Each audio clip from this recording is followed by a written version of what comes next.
राष्ट्र सर्वप्रथम की बात कार्यक्रम में आप सभी राष्ट्रवासियों का हार्दिक स्वागत है। जम्मू कश्मीर के बारामूला जिले में आतंकवादियों ने पुलिस की एक चौकी पर ग्रेनेड से हमला किया। हिंसाग्रस्त मणिपुर के 3 घाटी जिलों में लोगों ने 16 प्रकार के अग्नियास्त्र और गोला बारूद सुरक्षा बलों को सौंपे। केंद्रीय मंत्री जितेंद्र सिंह ने कहा कि 2047 तक 100 गीगावाट परमाणु ऊर्जा उत्पादन का लक्ष्य महत्वाकांक्षी और हासिल करने योग्य है और इसका आधा हिस्सा सरकारी company nuclear power corporation of India limited और इसकी सहायक कंपनियों को पूरा करना है।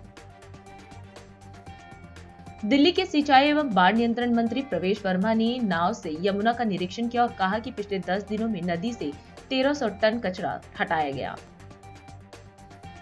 हाल ही में 16वें बेंगलुरु अंतर्राष्ट्रीय फिल्म महोत्सव के उद्घाटन समारोह में फिल्म इंडस्ट्री के लोगों के शामिल नहीं होने पर उप मुख्यमंत्री डीके शिवकुमार की टिप्पणी ने फिल्म महोत्सव में हंगामा खड़ा कर दिया। दिल्ली के उत्तर पूर्वी दिल्ली के ब्रह्मपुरी इलाके में मस्जिद को लेकर बड़ा विवाद खड़ा हो गया, जिसके बाद इलाके में पुलिस की अतिरिक्त तैनाती कर दी गई। आंध्र प्रदेश के मुख्यमंत्री एन चंद्रबाबू नायडू ने तेलंगाना के लोगों को आश्वासन दिया कि गोदावरी नदी के पानी को पोलावरम से बानाकाट चेरला की ओर मोड़ने की उनकी सरकार की योजना के बारे में उन्हें चिंता करने की जरूरत नहीं। बजट के बाद रोजगार पर वेब गोष्ठी में प्रधानमंत्री नरेंद्र मोदी ने कहा कि लोगों और नवाचार आधारित विषयों में निवेश करना विकसित भारत की रूपरेखा को दर्शाता है। बजट को लेकर दिल्ली की सीएम रेखा गुप्ता सरकार लगातार लोगों से राय ले रही हैं। इसी कड़ी में दिल्ली की सीएम रेखा गुप्ता ने कहा कि वह स्लम इलाकों में जाकर लोगों से मिल रही हैं। राज्यसभा में अपने संभावित प्रवेश को लेकर चल रही चर्चा के बीच आम आदमी पार्टी के अरविंद केजरीवाल इस समय 10 दिवसीय विपश्यना ध्यान शिविर में भाग लेने के लिए पंजाब पहुंचे। जी हां जनाब, ये है करोल बाग जोन का भवन निर्माण विभाग। जी आपने सही सुना, यह है करोल बाग जोन का भवन निर्माण विभाग, जिसे ईई भवन, एई भवन, जेई भवन नहीं चला रहे। इन्हें चला रहा है करोल बाग जोन के अंतर्गत आने वाले मोतीनगर विधानसभा क्षेत्र के निगम क्षेत्र में तैनात बेलदार मुकेश शर्मा।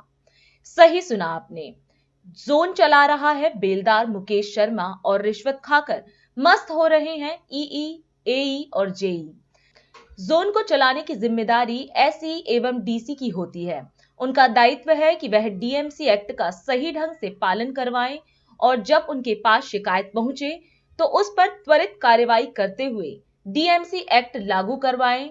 ऐसा करोल बाग जोन में होता नजर नहीं आ रहा। मोतीनगर विधानसभा क्षेत्र के तीनों निगम क्षेत्र में रमेश नगर, मोती नगर, करमपुरा निगम क्षेत्र में से करमपुरा निगम क्षेत्र करोल बाग जोन के वार्ड समिति के चेयरमैन राकेश जोशी का निगम क्षेत्र है। यहाँ रामा रोड इंडस्ट्रियल क्षेत्र में और डीएलएफ इंडस्ट्रियल क्षेत्र में बड़े बड़े इंडस्ट्रियल प्लॉटों को छोटे छोटे टुकड़े में काटकर बगैर लेआउट प्लान के डीएमसी एक्ट का उल्लंघन कर अवैध कमर्शियल निर्माण किया जाता रहा है और आज भी बेखौफ जारी है। करोल बाग जोन भवन निर्माण विभाग के अधिकारी बेलदार के माध्यम से इन अवैध निर्माणकर्ताओं से 12 से 15 लाख रुपए प्रति लिंटर रिश्वत वसूल कर अपने घरों को भर रहे हैं और निगम दिल्ली सरकार व भारत सरकार को भारी राजस्व की क्षति लगातार पहुंचाने का काम कर रहे हैं। यह स्थिति मोती नगर निगम क्षेत्र के अंतर्गत आने वाले कीर्ति नगर इंडस्ट्रियल क्षेत्र एवं फर्नीचर ब्लॉक का है, जहां डीएमसी एक्ट का उल्लंघन कर बिल्डर माफियाओं द्वारा बड़े पैमाने पर न सिर्फ अवैध निर्माण किए जा रहे हैं बल्कि सरकारी भूमि पर कब्जा भी किया जा रहा है। बेलदार के माध्यम से उगाही कर सभी अधिकारी कार्रवाई करने की जगह कालाधन एकत्र कर रहे हैं। रमेश नगर निगम क्षेत्र की स्थिति यह है कि यहाँ Kirti Nagar timber market, Kirti Nagar marble market, Mansarovar garden, Ramesh Nagar double storey, Ramesh Nagar AB block, Shadipur B Rajouri, Saraswati garden सहित संपूर्ण नगर निगम क्षेत्र में बड़े पैमाने पर डीएमसी एक्ट का उल्लंघन कर न सिर्फ अवैध निर्माण व अतिक्रमण किए जा रहे हैं बल्कि अवैध निर्माणकर्ता डीएमसी एक्ट का उल्लंघन कर 100% अपने प्लॉट में निर्माण कर 3 से 5 फुट तक छज्जा सरकारी भूमि में अतिक्रमित कर उस छज्जे के ऊपर किचन शौचालय बनाकर सरकारी भूमि में अतिक्रमण कर रहे हैं और बेलदार मुकेश के माध्यम से इन अवैध निर्माणकर्ताओं से प्रति लिंटर 12 से 15 लाख लेकर जंगल राज कायम कर रखा है। इंडिया दर्पण हिंदी दैनिक समाचार पत्र ने अपने 15 विशेष अंकों में इस सभी मुद्दे को उठाकर जोन के डीसी, निगमायुक्त, उपराज्यपाल, पीएमओ सहित अन्य अधिकारियों का ध्यान आकृष्ट करते हुए यहां तक बताया कि किस प्लॉट में यह निर्माण कार्य चल रहे हैं। लेकिन करोलबाग जोन भवन निर्माण विभाग के एई पवन कुमार एवं ईई तरुण शंकर आर्य कार्रवाई करने की जगह अपने बेलदार के माध्यम से उगाही करवाने का काम कर रहे हैं और बार बार एलजी कार्यालय, पीएमओ एवं कमिश्नर एमसीडी को गलत जानकारी यह कहते हुए दे रहे हैं कि उनके पास स्टाफ की कमी है, जबकि कई जेई इन 1 वर्ष की अवधि में बदले गए, लेकिन एई पवन और बेलदार यथावत अपने जगह पर कायम है और अवैध निर्माण व अतिक्रमण घटने की जगह बढ़ता चला जा रहा है। दिल्ली में सत्ता परिवर्तन हो चुका है और भाजपा के विधायक मोती नगर में चुने गए हैं। उम्मीद की जा रही है कि विधायक मोहन सिंह बिष्ट की तरह विधानसभा में वे भी अपने मोती नगर विधानसभा क्षेत्र में व्याप्त भ्रष्टाचार और अवैध निर्माण का मुद्दा विधानसभा में उठाकर प्रधानमंत्री नरेंद्र मोदी के भ्रष्टाचार के खिलाफ जीरो टॉलरेंस की नीति को जमीन पर उतारने का काम करेंगे। प्रधानमंत्री नरेंद्र मोदी ने बजट के बाद वेबिनार को संबोधित करते हुए रोजगार सृजन पर जोर दिया। उन्होंने कहा कि लोक अर्थव्यवस्था और नवाचार में निवेश करना विकसित भारत के रोड मैप का महत्वपूर्ण हिस्सा है। इस साल के बजट में इसका प्रभाव बड़े पैमाने पर दिख रहा है, जिससे यह भारत के भविष्य का ब्लूप्रिंट बन गया है। प्रधानमंत्री ने कहा कि सरकार ने इंफ्रास्ट्रक्चर और उद्योगों के साथ साथ इनोवेशन और स्किल डेवलपमेंट को भी प्राथमिकता दी है। उन्होंने बताया कि क्षमता निर्माण और प्रतिभा निखारना देश की प्रगति की नींव है, इसलिए सभी स्टेक होल्डर्स को इसमें योगदान देना होगा। Investing in people, economy and innovation, ये एक ऐसी थीम है जो विकसित भारत के रोडमैप को डिफाइन करती है। इस साल के बजट में आपको इसका प्रभाव भी बहुत बड़े स्केल पर दिख रहा है। इसलिए यह बजट भारत के भविष्य का ब्लूप्रिंट बनकर सामने आया है। हमने इन्वेस्टमेंट में जितनी प्राथमिकता इंफ्रास्ट्रक्चर और इंडस्ट्रीज को दी है, उतनी ही प्राथमिकता पीपल, इकोनॉमी और इनोवेशन को भी दी है। आप सब जानते हैं, कैपेसिटी बिल्डिंग और टैलेंट नर्चरिंग ये देश की प्रगति के लिए फाउंडेशन स्टोन का काम करती है। इसलिए अब विकास के अगले चरण में हमें इन क्षेत्रों में और ज्यादा निवेश करना है। इसके लिए हम सभी स्टेक होल्डर्स को आगे आना होगा, क्योंकि ये देश की इकोनॉमिक सक्सेस के लिए आवश्यक है और साथ ही ये हर ऑर्गेनाइजेशन की सक्सेस का भी आधार है। साथियों, इन्वेस्टमेंट इन पीपल का विजन 3 पिलर्स पर खड़ा होता है: एजुकेशन, स्किल और हेल्थ केयर।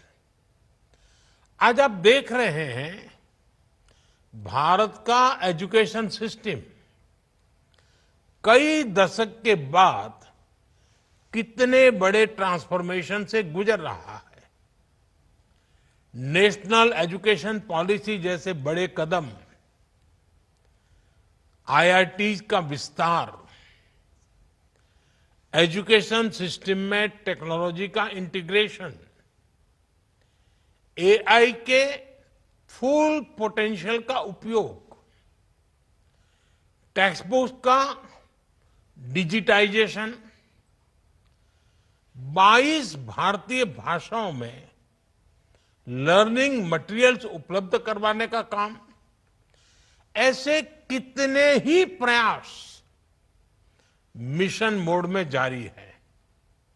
इनके कारण आज भारत का एजुकेशन सिस्टम 21वीं सदी की दुनिया की जरूरतों और पैरामीटर्स को मैच कर रहा है। साथियों, सरकार ने 2014 से अब तक 3 करोड़ से ज्यादा युवाओं को स्किल ट्रेनिंग दी है। हमने 1000 ITI संस्थानों को अपग्रेड करने और 5 सेंटर ऑफ एक्सीलेंस बनाने का ऐलान किया है। हमारा लक्ष्य है कि युवाओं की ट्रेनिंग ऐसी होनी चाहिए कि वो हमारी इंडस्ट्री की जरूरतों पूरी कर सके। इसमें हम ग्लोबल एक्सपर्ट से मदद लेकर ये सुनिश्चित कर रहे हैं कि हमारे युवा वर्ल्ड लेवल पर compete कर सके। यूपी विधान परिषद के बजट सत्र 2025-26 के अंतर्गत बजट पर चर्चा करते हुए मुख्यमंत्री योगी आदित्यनाथ ने कहा कि प्रदेश के अंदर अन्य योजनाओं के लिए 33 सेक्टोरियल पॉलिसी यहां निवेश लागू करने के लिए बनाए गए हैं। वहीं उन्होंने बताया कि विश्वकर्मा श्रम सम्मान और अन्य योजनाओं ने उत्तर प्रदेश को नई पहचान देने का काम किया है। इसके साथ ही मुख्यमंत्री ने यूपी सरकार द्वारा किए गए विकास कार्यों पर भी चर्चा की। प्रदेश के अंदर और भी अन्य योजनाओं के लिए गांव जोड़ो अभियान के तहत हम लोगों ने कार्य आगे बढ़ाए हैं। 33 सेक्टोरियल पॉलिसीज यहां पे निवेश लागू करने के लिए बनाए हैं। विश्वकर्मा श्रम सम्मान और ODUP योजना ने उत्तर प्रदेश को एक नई पहचान दी है। और भी अन्य कार्यक्रमों के साथ जो इस बार हम लोग अपने कार्यक्रम को आगे बढ़ा रहे हैं। यहाँ पे लखनऊ हरदोई के बीच में एक मेगा इंटीग्रेटेड टेक्सटाइल पार्क प्रधानमंत्री मित्र योजना के माध्यम से उसको लागू किया जा रहा है। लगभग 1200 एकड़ क्षेत्रफल में एक पार्क बनने जा रहा है। इसके साथ ही अन्य तमाम स्कीम यहाँ पे लागू की गई है और सरकार ने इस बजट में घोषणा की है कि 10 जनपदों में संत कबीरदास जी के नाम पे टेक्सटाइल पार्क की एक नई स्कीम, 2 जनपदों में संत रविदास जी के नाम पे लेदर पार्क की स्कीम को भी प्रदेश सरकार ने बजट में धनराशि की व्यवस्था की है। सबसे अधिक MSME रखने वाला राज्य है UP. 96 lakh MSME unit UP के पास है और केवल रजिस्ट्रेशन पर 5 लाख की सुरक्षा बीमा प्रदान करने वाला राज्य अकेले यूपी है देश के अंदर। हमने वो भी व्यवस्था की है और इसीलिए राज्य सरकार के द्वारा जो एक ईमानदार पहल की गई। पावर सेक्टर में भी आप लोगों ने बहुत सारी चीजों की चर्चा आप लोग करते हैं, अनर्गत लाभ करते हैं, बिना देखे करते हैं। आप लोगों ने तो उत्तर प्रदेश को अंधेरे में छोड़ा। आज तो ऐसी स्थिति नहीं, आज तो समान रूप से बिजली मिल रही है और प्रदेश के अंदर न केवल पावर प्रोडक्शन हमने बढ़ाया है बल्कि यहाँ की खपत को ही बढ़ाया। 16,000 मेगावाट बिजली की खपत हो पाती थी मात्र 17 तक, आज वह पीक सीजन में 33,000 मेगावाट तक पहुंच रही है, क्योंकि समान रूप से वितरण हो रहा है। हम लोगों ने तो कोई जाति नहीं देखी, कोई क्षेत्र नहीं देखा, कोई अन्य नहीं देखा। पूरे प्रदेश के अंदर जिला मुख्यालय, तहसील मुख्यालय, ग्रामीण क्षेत्र 3 प्रकार की कैटेगरी तय करके सबको सुविधाएं दी। ग्रीन एनर्जी बने, कार्बन उत्सर्जन को कम किया जा सके, इसके लिए भी हम लोगों ने अनेक पर्यावरण की दृष्टि से इसके लिए अनेक प्रयास प्रारंभ किए और सरकार के द्वारा बनाए गए जो प्रयास हैं उसमें सरकार के द्वारा जो प्रयास प्रारंभ हुए उसके अच्छे परिणाम प्रारंभ हुए हैं और अयोध्या अब एक सोलर सिटी के रूप में डेवलप हो रही है। प्रदेश में कृषि विकास की दर के बारे में आप कह रहे हैं, कृषि और किसान, अन्नदाता किसान हमारी प्राथमिकता का विषय है। उत्तर प्रदेश में हमारी सरकार ने आने के साथ ही जो कार्यक्रम उठाए थे, कर्ज माफी के कार्यक्रम के साथ ही प्रधानमंत्री फसल बीमा योजना, प्रधानमंत्री किसान सम्मान योजना, और इसके साथ ही निःशुल्क सिंचाई की योजना 14 लाख जो ट्यूबवेल्स की हमने बिल माफ किए थे और उनको हमेशा बिजली की बिल देने की व्यवस्था की। 1.5 गुना दाम अन्नदाता किसान को मिल सके, इसके लिए जो कार्य प्रारंभ किए गए हैं, बीज और खाद का इंतजाम, ये सभी और अन्य तमाम सुविधाएं जो अन्नदाता किसान को उपलब्ध करवाए गए हैं, आज उसका परिणाम है कि 400 लाख अन्नदाता किसानों के लिए उनकी आमदनी कई गुना बढ़े। हमने बुंदेलखंड समेत 26 जनपदों में यूपी एग्रीज के अंतर्गत 4000 करोड़ रुपए के निवेश में एक कृषि क्षेत्र में क्रांतिकारी बदलाव लाने के लिए भी एक नए कदम को आगे बढ़ाया है। इसके साथ साथ प्रत्येक जनपद में वहां की संभावनाओं और विशेषताओं के अनुरूप हम लोग रोजगार सृजन के लिए एक नए कदम उठा सकें, इसके लौह पुरुष सरदार वल्लभ भाई पटेल के नाम पर प्रदेश के हर जनपद में 100 एकड़ क्षेत्रफल में एक विशेष एम्प्लॉयमेंट जोन बनाने के कार्यक्रम को भी हमने धनराशि की व्यवस्था की। अभी समय है एक ब्रेक का, हम चलते हैं ब्रेक पर, आप कहीं जाए नहीं, छोटा सा break. Shreya Furnishing, a unit of Nirmals, wishes you a happy Holi, celebrating the festival of colors with our exclusive home collection, featuring premium upholstered fabric, vibrant designer curtains, prismatic home and office decor, carpet and sofa covers, all at unbeatable prices. Visit our website shreyafurnishing.com or our exclusive showroom 1/88 WHS Timber Market, Kirti Nagar, New Delhi 15. Kamal Buildtech Private Limited wishes you a happy Holi, fulfilling promises with excellence. With our professional team and years of experience in delivering successful projects, we guarantee you peace of mind and top quality work at an affordable price. For more details, visit our website www.kamalbuildtech.com. Visit us F29 Central Market, Kirti Nagar, New Delhi 15. Holi के शुभ अवसर पर national TV channel एवं DID news में मात्र 7,000 में एक साथ विज्ञापन देने का मौका। इसके साथ ही national TV channel, DID news, India Darpan, Dainik, mother India magazine में एक साथ विज्ञापन देना चाहते हैं? पूरा पैकेज होली स्पेशल मात्र 25,000 में छपवा सकते हैं। विज्ञापन बुकिंग के लिए अभी कॉल करें 9910886465 पर। और अधिक खबरों के लिए आप हमारे YouTube चैनल दैनिक इंडिया दर्पण को अभी सब्सक्राइब करें और नोटिफिकेशन के लिए बेल आइकन को प्रेस करना ना भूलें।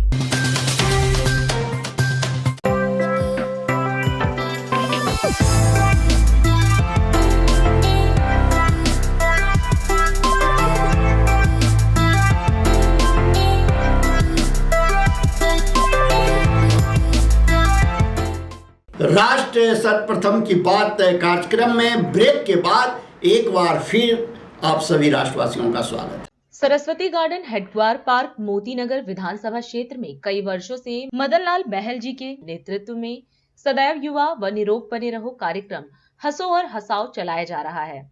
All India S&M newspaper federation के दिल्ली प्रदेश अध्यक्ष, नेशनल टीवी चैनल SD संगम के दिल्ली स्टेट न्यूज हेड, संपादक India Darpan Dainik, mother India पत्रिका, DID news chief Lalit Suman ji ने मदन लाल बहल जी के इस सकारात्मक प्रयास के लिए राष्ट्र सर्वप्रथम वंदे मातरम जाग उठा है भारत कार्यक्रम में 9 अगस्त को भारत माता प्रदान कर सम्मानित करने का निश्चय किया है।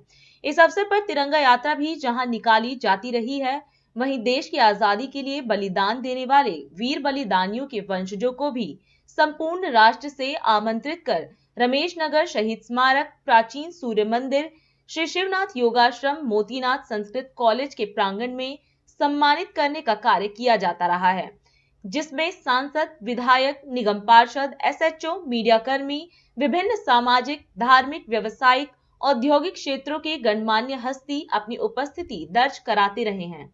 उत्तराखंड के मुख्यमंत्री पुष्कर सिंह धामी ने रुड़की हरिद्वार में विकसित भारत विकसित उत्तराखंड प्रदर्शनी का उद्घाटन किया और विभिन्न विभागों द्वारा लगाए गए स्टॉलों का अवलोकन किया। उन्होंने कहा कि यह प्रदर्शनी आत्मनिर्भर और प्रगतिशील भारत की झलक दिखाती है। मुख्यमंत्री ने बताया कि प्रधानमंत्री नरेंद्र मोदी के नेतृत्व में भारत तेजी से आगे बढ़ रहा है और वैश्विक स्तर पर अपनी मजबूत पहचान बना रहा है। मुख्यमंत्री ने कहा कि डबल इंजन सरकार विकसित भारत के संकल्प को साकार करने के लिए प्रतिबद्ध है। मैं आज विकसित भारत उत्तराखंड विशाल मेगा प्रदर्शनी के शुभारंभ अवसर पर आप सभी का हृदय से स्वागत करता हूं, आप सबका अभिनंदन करता हूं। विकसित हो रहे भारत और उत्तराखंड की अद्भुत और जीवंत छवि को प्रस्तुत करने के लिए सुंदर और ज्ञानवर्धक इस प्रदर्शनी में निश्चित रूप से आप सबके बीच में आकर एक बहुत ही शानदार और एक ऐसा वातावरण जिसमें हम सभी को एक नए भारत की झलक दिखाई दे रही है। एक खुशी का यहां पर सबको अनुभूति हो रही है। मुझे प्रसन्नता है कि अभी मंच में आने से पहले आदरणीय नरेश बंसल जी मुझे पूरी प्रदर्शनी में लेकर गए थे, जहां डीआरडीओ द्वारा इसरो, टीएचडीसी और भारतीय मानक ब्यूरो के साथ ही अनेक केंद्रीय एजेंसियों द्वारा स्टॉल लगाकर विकसित भारत एवं आत्मनिर्भर हो रहे भारत की उपलब्धियों के विषय में यहां बताया जा रहा है। अनेक नए नए स्टार्टअप नवाचार कर रहे हैं, तेजी से आगे बढ़ रहे हैं और पूरे देश में स्टार्टअप श्रेणी में हम आज लीडर्स की श्रेणी में पूरे राज्य के अंदर आ गए हैं। वहीं राज्य के भी विभिन्न विभागों द्वारा यहां पर स्टॉल लगाकर विभागों की जनकल्याणकारी योजनाओं, कार्यों एवं नवाचारों को इस प्रदर्शनी में दर्शाया गया है। इतना ही नहीं, बहुत सारे हमारे स्वयं सहायता समूह, सेल्फ हेल्प ग्रुप के द्वारा भी विभिन्न स्टॉलों में को लगाकर उनको प्रदर्शनी एवं बिक्री के लिए रखा गया है, जो उत्तराखंड में आज मजबूत हो रही ग्रामीण अर्थव्यवस्था की भी मिसाल प्रस्तुत कर रहे हैं। प्रदेश में स्टार्टअप को बढ़ावा देने के लिए 200 करोड़ रुपए का एक वेंचर फंड भी तैयार किया जा रहा है। आप सबको ये जानकर खुशी होगी कि हमने 1 वर्ष के भीतर बेरोजगारी दर में रिकॉर्ड 4.4% की कमी लाकर राष्ट्रीय औसत को भी पीछे छोड़ने का काम किया है। इतना ही नहीं, पिछले सालों में हमने नकल का सख्त कानून लाकर 20,000 से भी अधिक नौजवान युवा भाई बहनों को नौकरियां देने में हमें सफलता प्राप्त हुई है। भाइयों बहनों, हमारी सरकार प्रदेश की समृद्ध सांस्कृतिक विरासत को संरक्षित एवं संवर्धित करने के साथ ही पर्यटन को बढ़ावा देकर स्थानीय अर्थव्यवस्था को निरंतर मजबूत करने की दिशा में काम कर रही है। जहां केदारनाथ धाम, बद्रीनाथ धाम में नवनिर्माण मास्टर प्लान के साथ ही मानसखंड के पौराणिक मंदिरों के पुनरुत्थान एवं सौंदर्यीकरण हेतु करोड़ों की लागत की योजनाएं वहां पर स्वीकृत की गई हैं। इस वर्ष हमने एक नया काम हमने शुरू किया है।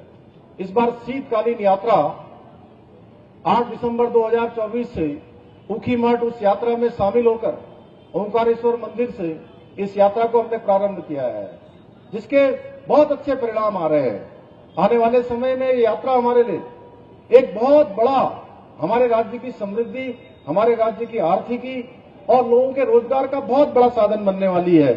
भाइयों बहनों, आज जिस प्रकार से हमारा राज्य प्रत्येक क्षेत्र में आगे बढ़ रहा है, मुझे पूरा विश्वास है उत्तराखंड को देश के अग्रणी राज्य के रूप में स्थापित करने के हमारे विकल्प वही संकल्प को पूरा करने में हम अवश्य सफल होंगे।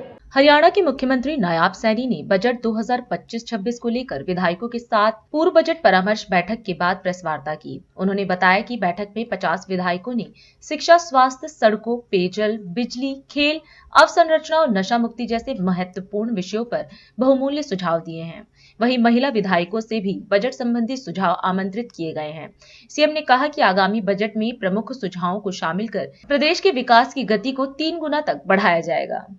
आज की बैठक में हमारे 50 विधायकों ने अपने बहुमूल्य सुझाव वो दिए हैं और आज का जो सत्र है वो महिला सशक्तिकरण को समर्पित रहा है। आज के इस सत्र में सर्वप्रथम महिला विधायकों से सुझाव बजट संबंधी आमंत्रित किए गए हैं। उन्होंने अच्छे सुझाव दिए हैं। आज के सत्र में सभी विधायकों ने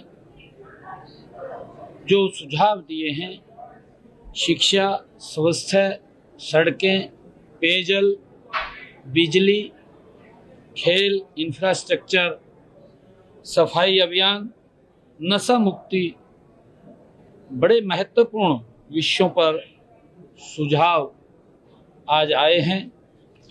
आगामी बजट में प्रमुख सुझावों को शामिल कर प्रदेश का 3 गुना गति से विकास सुनिश्चित किया जाएगा और पिछले कई दिनों से सेक्टर वाइज बजट बैठकें भी आयोजित कर विभिन्न हितधारकों के सुझाव भी लिए हैं। सर्वप्रथम हमने 2 जनवरी को गुरुग्राम में इंडस्ट्री एसोसिएशन और चार्टर्ड अकाउंटेंट के साथ बैठक कर उनके सुझाव आमंत्रित किए थे। हिसार में हमने कृषि वैज्ञानिकों, एफपीओज और हमारे प्राकृतिक खेती करने वाले किसान, प्रगतिशील किसान और हमारे जो हॉर्टिकल्चर के किसान हैं, ऐसे सब किसानों को हमने आमंत्रित किया था और उनके बड़े महत्वपूर्ण सुझाव हमें मिले थे। हमने हरियाणा प्रदेश में जो हमारा युवा जिन्होंने अपना स्टार्टअप शुरू किया, ऐसे स्टार्टअप युवाओं को भी हमने आमंत्रित किया और उनसे भी हमने महत्वपूर्ण उनकी तरफ से सुझाव आए हैं। हमने यहीं पंचकुला में महिला उद्यमियों, महिला प्रतिनिधि, सेल्फ हेल्प ग्रुप की हमारी बहनें, नमो ड्रोन दीदी के भी हमने सुझाव आमंत्रित किए हैं। पानीपत में हमने टेक्सटाइल इंडस्ट्री के सभी पदाधिकारियों से बैठक में सुझाव महत्वपूर्ण उनके भी आए हैं। हमने ऑनलाइन पोर्टल के माध्यम से प्रदेश के प्रबुद्ध जनों के लिए भी हमने सुझाव आमंत्रित किए थे। लगभग इस पोर्टल के माध्यम से हरियाणा प्रदेश के प्रबुद्ध जनों की तरफ से 10,000 सुझाव हमारे पास आए हैं, जो इस बजट के अंदर महत्वपूर्ण भूमिका समाहित होंगे। प्रदेश के लोगों को इसका लाभ मिलेगा। इन महत्वपूर्ण सुझावों को आने वाले बजट में जो भी आज माननीय विधायकों ने और सभी हमारे जो प्रतिनिधि अलग अलग बुद्धिजीवी वर्गों से हमने बात किया है, उसको हम महत्वपूर्ण सुझावों को बजट में शामिल कर हरियाणा प्रदेश के लोगों के जीवन को सरल और सुगम बनाने का काम इसके माध्यम से किया जाएगा। इसका लाभ मेरे हरियाणा प्रदेश के लोगों को मिलेगा। विभिन्न वर्गों से बातचीत, बेहतरीन सुझावों को आने वाले प्रदेश के बजट में समाहित कर प्रदेश के 2,80,00,000 लोगों के हित का ये बजट प्रस्तुत होगा।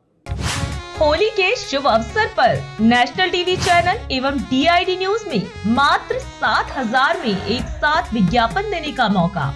इसके साथ ही national TV channel, DID news, India Darpan, Dainik, mother India magazine में एक साथ विज्ञापन देना चाहते हैं? पूरा पैकेज होली स्पेशल मात्र 25,000 में छपवा सकते हैं। विज्ञापन बुकिंग के लिए अभी कॉल करें 9910886465 पर। आज हम इस कार्यक्रम में आपसे विदा लेते हैं। आप अन्य खबरों के लिए बने रहे। राष्ट्र सर्वप्रथम, वंदे मातरम, जाग उठा है भारत। राष्ट्र सर्वप्रथम, राष्ट्र सर्वप्रथम, राष्ट्र सर्वप्रथम, राष्ट्र सर्वप्रथम।